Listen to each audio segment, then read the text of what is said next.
India এই নামটির মধ্যেই লুকিয়ে আছে এক অসাধারণ বৈচিত্র্য। এটি এমন একটি দেশ যেখানে বিভিন্ন ধর্ম, সংস্কৃতি, ভাষা এবং ঐতিহ্য একসঙ্গে মিলেমিশে এক অপূর্ব সম্প্রীতির ছবি আঁকে। ভারতের সংবিধান ধর্মনিরপেক্ষতাকে মূল ভিত্তি হিসেবে গ্রহণ করেছে, যা প্রতিটি নাগরিকের ধর্মীয় স্বাধীনতা এবং সমানাধিকার নিশ্চিত করে। হিন্দু, মুসলিম, শিখ, খ্রিস্টান, জৈন, বৌদ্ধ সবাই মিলে ভারতীয়। এই ধর্মনিরপেক্ষ চেতনার আলোকে আজ আমরা ভারতের মুসলিম জনসংখ্যা নিয়ে কথা বলবো। আমরা এই ভিডিওতে 2011 সালের আদমশুমারির তথ্য ব্যবহার করেছি।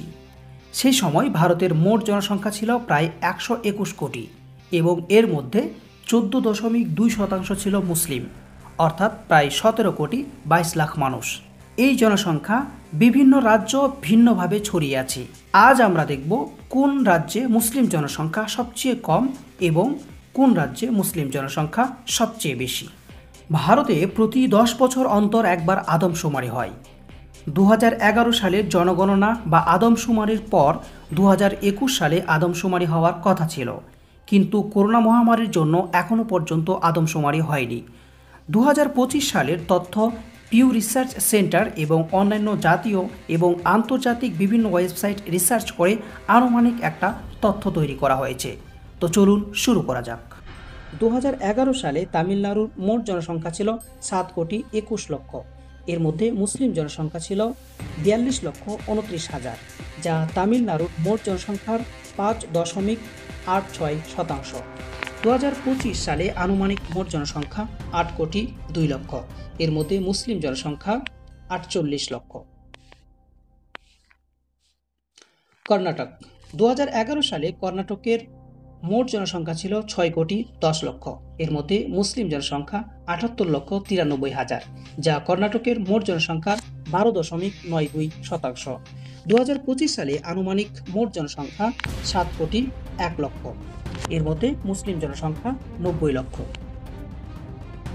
গুজরাট 2011 সালে গুজরাটের মোট জনসংখ্যা ছিল 6,04,00,000।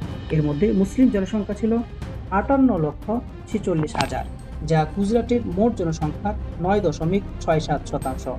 2025 সালে আনুমানিক মোট জনসংখ্যা প্রায় 7 কোটি। 2025 আনুমানিক মুসলিম জনসংখ্যা প্রায় 66 লক্ষ। রাজস্থান 2011 সালে রাজস্থানের মোট জনসংখ্যা ছিল 6,85,00,000। এর মধ্যে মুসলিম জনসংখ্যা ছিল 62,15,000, যা রাজস্থানের মোট জনসংখ্যার 9.07%।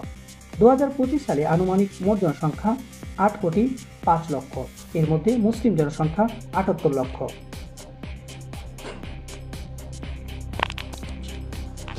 মধ্যপ্রদেশ 2011 সালে মধ্যপ্রদেশের মোট জনসংখ্যা ছিল 7,26,00,000। এর মধ্যে মুসলিম জনসংখ্যা ছিল 47,74,000, যা মধ্যপ্রদেশের মোট জনসংখ্যার 6.57%। 2025 সালে মধ্যপ্রদেশের আনুমানিক মোট জনসংখ্যা 8,40,00,000। এর মধ্যে মুসলিম জনসংখ্যা 55 লক্ষ। পাঞ্জাব 2011 সালে পাঞ্জাবের মোট জনসংখ্যা ছিল 2,77,00,000। এর মধ্যে মুসলিম জনসংখ্যা ছিল 5,35,000, যা পাঞ্জাবের মোট জনসংখ্যার 1.93%। 2025 সালে পাঞ্জাবের আনুমানিক মোট জনসংখ্যা 3,15,20,000 এবং এর মধ্যে মুসলিম জনসংখ্যা প্রায় 6,33,000। মহারাষ্ট্র 2011 সালে মহারাষ্ট্রের মোট জনসংখ্যা ছিল 11,23,00,000।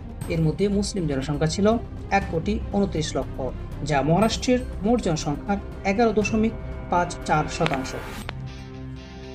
বিহার 2011 সালে বিহারের মোট জনসংখ্যা ছিল 10,40,00,000। এর মধ্যে মুসলিম জনসংখ্যা ছিল 1,75,00,000, যা বিহারের মোট জনসংখ্যার 16.87%। 2025 সালে বিহারের আনুমানিক মোট জনসংখ্যা 12,50,00,000। এর মধ্যে মুসলিম জনসংখ্যা 2,20,00,000।